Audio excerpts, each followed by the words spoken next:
नमस्कार मित्रांनो, आपण आज बघणार आहोत 2026 या वर्षी मोसंबी बागामध्ये आंतरपीक कोणतं घ्यावं. तर मित्रांनो, मोसंबी बागामध्ये आपण आंतरपीक हे ह्या सरळ पट्ट्यामध्ये तुरीचं आंतरपीक म्हणून घेऊ शकता. ह्याच्यामध्ये दोन मोसंबीच्या मध्ये तुरीचे 2 झाडं लावून आपण एक आंतरपीक घेऊ शकता. ह्याच्यामध्ये आपल्याला जे काही दुसरं आंतरपीक आहे हे घेण्यासाठी मुबलक हवा मिळते आणि आपल्या मोसंबीतील जे अंतर आहे हे अंतर भरपूर प्रमाणात राहते. दुसरे पीक घेतल्यामुळं हे अंतर सरसकट आपल्याला लावणी करावं लागते. पण तुरीचं पीक घेतल्यामुळं आपण 5 फुटावर लागवड करू शकता आणि अशी मोसंबीलाही मुबलक हवा मिळू शकते आणि दुसऱ्या आंतरपिकालाही हवा मिळू शकते. तर मित्रांनो, आपण 2026मध्ये आंतरपीक म्हणून आपण तूर हे वाण निवडलेले. तुरीला 2 झाडाच्या मध्ये आपण फक्त 2 झाडं लावणार आहे तुरीचे आणि त्याच्यानंतर जो काही हा मधला पट्टा आहे ह्या पट्ट्यामध्ये आपण सोयाबीन पेरून देणार आहे. तर मित्रांनो, आपलं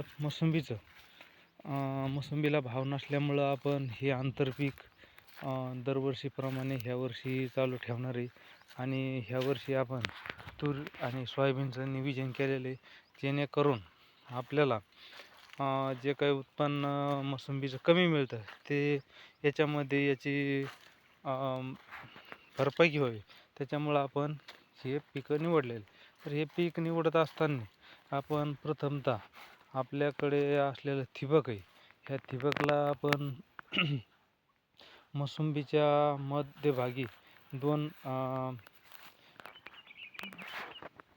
ड्रिप टाकून आपण ती तुरीची लागवड ही डायरेक्ट ठिबकवरही करू शकता आणि तूरमध्ये लावल्याच्या नंतर आपल्याला काहीच दुसऱ्या पिकाला अडचण नाही.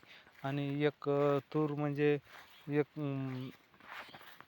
12-10 महिने चालणारं पीक आहे, त्याच्यामुळं आपल्याला मधल्या पट्ट्यामध्ये काही करायची अडचण नाही. याच्यामध्ये सोयाबीन पेरल्याच्या नंतर आपण रोटा हाणून नंतर तुरीला काहीच अडचण नाही, रोटा हाणायलाही काही अडचण नाही. त्याच्यामुळं आपण एक तुरीचं पीक हे मोसंबीच्या 2 झाडाच्या मध्ये निवडलेले आणि त्याच्यानंतर सोयाबीन काढल्याच्यानंतर रोटावेटर हाणून आपण डायरेक्ट याच्यामध्ये गहू हे पीक घेऊ शकता. तर मित्रांनो, आपल्याला सांगण्याचं एक उद्देश आहे की आपण मोसंबीमध्ये हरभरा पीक घेऊ नका. हरभरा पीक मोसंबीमध्ये येत नाही मित्रांनो. तर हे काळजी घेणं महत्त्वाची.